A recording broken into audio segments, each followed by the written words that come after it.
آپ گاڑی بھی لینا چاہتے ہیں مگر سود کے بغیر. یہ کیسے ممکن ہے؟ تو چلیے میں آج آپ کو بتاتا ہوں. میزان بینک کار لون نہیں دیتا بلکہ یہ کار اجارہ پر دیتا ہے. اجارہ یعنی کہ کرایہ پر دینا.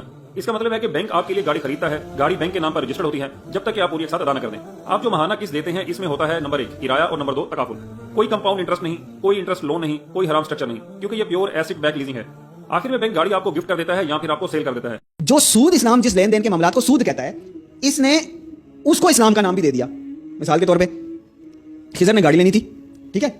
خضر کو گاڑی مل رہی ہے 10 لاکھ روپے کی.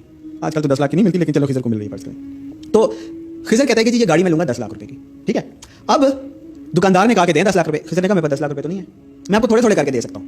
تو دکاندار نے کہا ٹھیک ہے, سیل میری ویسے بھی نہیں ہو رہی, ٹھیک ہے, تو ایسے کرو کہ ٹھیک ہے تم مجھے تھوڑے تھوڑے کر کے دے دینا, لیکن کیونکہ تم مجھے تھوڑے تھوڑے کر کے دے رہے ہو, ٹھیک ہے, تو تم مجھے 10 لاکھ کے بجائے 11 لاکھ دو گے. تو خضر نے کہا بھائی قیمت اس کی ایک ہے, میں تو تم سے قرض لے رہا ہوں نا, گاڑی قرض تھوڑا تھوڑا کر کے واپس کروں گا, تو اگر میں قرض تم مجھ سے بڑھا کے واپس مانگ رہے ہو تو یہ تو سود ہو جائے گا. خضر نے گاڑی چھوڑ دی, نہیں لی, ٹھیک ہو گیا, خضر نے گاڑی نہیں لی. لیکن ایک مفتی آیا جس کا نام اب آپ سن لیں, مفتی تقی عثمانی, جو اس وقت سب سے اس کو تمام مولوی پوچھ رہے ہیں اس کے فرقے کے. اس نے کہا کہ خضر میں تمہیں طریقہ بتاتا ہوں.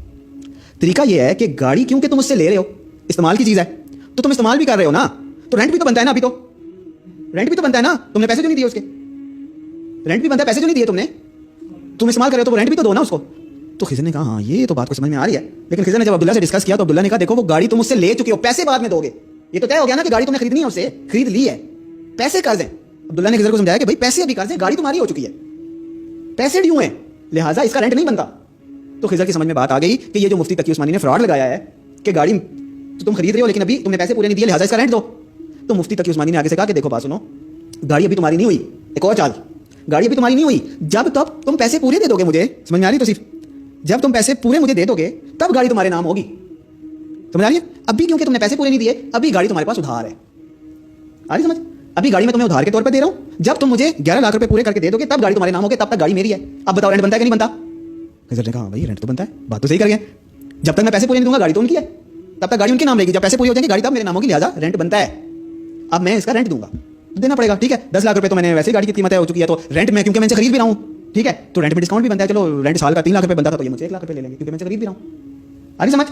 تو خضر باتوں میں آگے خضر نے آگے عبداللہ کو بتایا کہ عبداللہ یہ بات ہوئی ہے کہ گاڑی تو میرے نام تب ہوگی جب میں پیسے پورے دے دوں گا, تب تک گاڑی ان کے نام ہے, جب میرے نام ہوگی پھر میں رینٹ نہیں نہ دینا, ابھی تو ان کے نام ہے, ان کی گاڑی ہے, مجھے رینٹ دینا ان کا. تو عبداللہ نے کہا میرے بھائی بات سنو, رسول اللہ صلی اللہ علیہ وسلم نے حدیث میں بتا دیا ہے کہ 2 عقد جمع مت کرو, ایسی دھوکے چلاکیاں مت کرو. 2 عقد, 2 لین دین, 2 ڈیل ایک ڈیل میں نہیں ہو سکتی. یہ کیا بات ہوئی؟ عبداللہ نے سمجھایا کہ یہ کیا بات ہوئی کہ گاڑی لے بھی رہے ہو رینٹ پہ بھی ہے, ایک بات کرو, یا تو رینٹ پہ لو یا تو خرید لو, ایک بات کرو نا. چلاکیاں کیوں کرتے ہو یہودیوں کی طرح؟ یہودی جیسے اجرتیں کرتے تھے وہ اجرتیں کیوں کر رہا ہے یہ مفتی؟ سیدھی بات کرو کہ گاڑی مجھے بیچنی ہے یا نہیں بیچنی. اگر مجھے بیچنی ہے تو گاڑی میری, پیسے ادھار. اگر گاڑی نہیں بیچنی تو گاڑی آپ کی, رینٹ آپ کو دوں گا. یہ کیا بات ہوئی کہ گاڑی خریدنی بھی ہے اور رینٹ بھی دینا ہے؟ ایک بات کرو, چلاکیاں مت کرو, ٹھیک ہے. خضر نے کہا ہاں یہ بات عبداللہ نے اب مجھے صحیح کی ہے. تو اب جا کے خضر اور عبداللہ دونوں چلے گئے کہ مفتی تقی عثمانی یہ کیا بنایا مذاق, جب رسول اللہ نے بتا دیا کہ 2 عقد جمع نہ کرو, یہودیوں کی طرح چلاکیاں نہ کرو, اصحاب سبت نہ بنو, تو تم لوگ نے کیا چلاکیاں نکالی ہیں؟ تم نے کہا نہیں ہم مدارس سے پڑھے ہوئے ہیں, ہم نے اسلامک فائنانس پڑھا ہوا ہے, ہمارے پاس مفتی کی ڈگری ہے, ہم عالم ہیں. تمہارے پاس کیا ہے؟ تم کون سے مدرسے سے پڑھے ہو, کون سی مفتی کی ڈگری لے کر آئے ہو, تمہیں کوئی حق نہیں بحث کرنے کا. انہوں نے ان کو بھگا دیا وہاں سے, اور انہوں نے اپنے پورے کتابچے, پوری کتابیں, پورے بینکنگ اینڈ فائنانس کے کورسز, پورا ایک سسٹم شروع کر دیا پوری دنیا میں. واہ واہ واہ واہ واہ, یہ اسلام کا طریقہ, اسلام میں اسلامک بینکنگ ایجاد کر دی مفتی تقی عثمانی نے, ٹھیک ہے. یہ ایسی بینکنگ مفتی تقی عثمانی نے ایجاد کر دی ہے. جھوٹا فتویٰ, رسول اللہ کے خلاف فتویٰ دینے والا یہ مفتی تقی عثمانی ہے. رسول اللہ کی شان میں نعت لکھنے والا حسان بن ثابت رضی اللہ تعالی عنہ تھا, اور یہ اپنی شان میں نعتیں لکھوا کے اس پہ جھومنے والا یہ مفتی تقی عثمانی ہے. جب رسول اللہ سود کو منع کرتے ہیں یہ جائز قرار دیتا ہے. اللہ قرآن میں فرما رہا ہے کہ یہودیوں نے یہی حرکت کی تھی, ہم نے ان کو منع کیا تھا کہ ہفتے کے دن مچھلی مت پکڑنا, تجارت مت کرنا, تو انہوں نے مفتی تقی کی طرح گڑھے کھود لیے تھے, نالیاں بنا لی تھی, ہفتے والے دن مچھلی زیادہ آتی تھی, اس دن نہیں پکڑتے تھے, گڑھوں میں رہتے تھے نا. مفتی تقی عثمانی کی طرح یہی حجت کرتے تھے, اور کیا کرتے تھے, گڑھوں میں رہتے تھے, ہفتے کو نہیں پکڑتے تھے, اتوار کو آ کے پکڑ لیتے تھے. حجت بنائی اللہ کے حکم کے خلاف. اللہ تعالیٰ قرآن میں بتا رہا ہے کہ ہم نے انہیں ذلیل و خوار, بندر نہیں, صرف بندر نہیں, ذلیل و خوار, بندر اور خنزیر بنا دیا. ان کی شکلیں بھی دیکھ لو, میں کوئی کمنٹ نہیں کرتا. یہ اتنا بڑا فتنہ ہے, یہ براجمان ہو چکے ہیں رسول اللہ صلی اللہ علیہ وسلم کے منبر کے اوپر. اللہ کا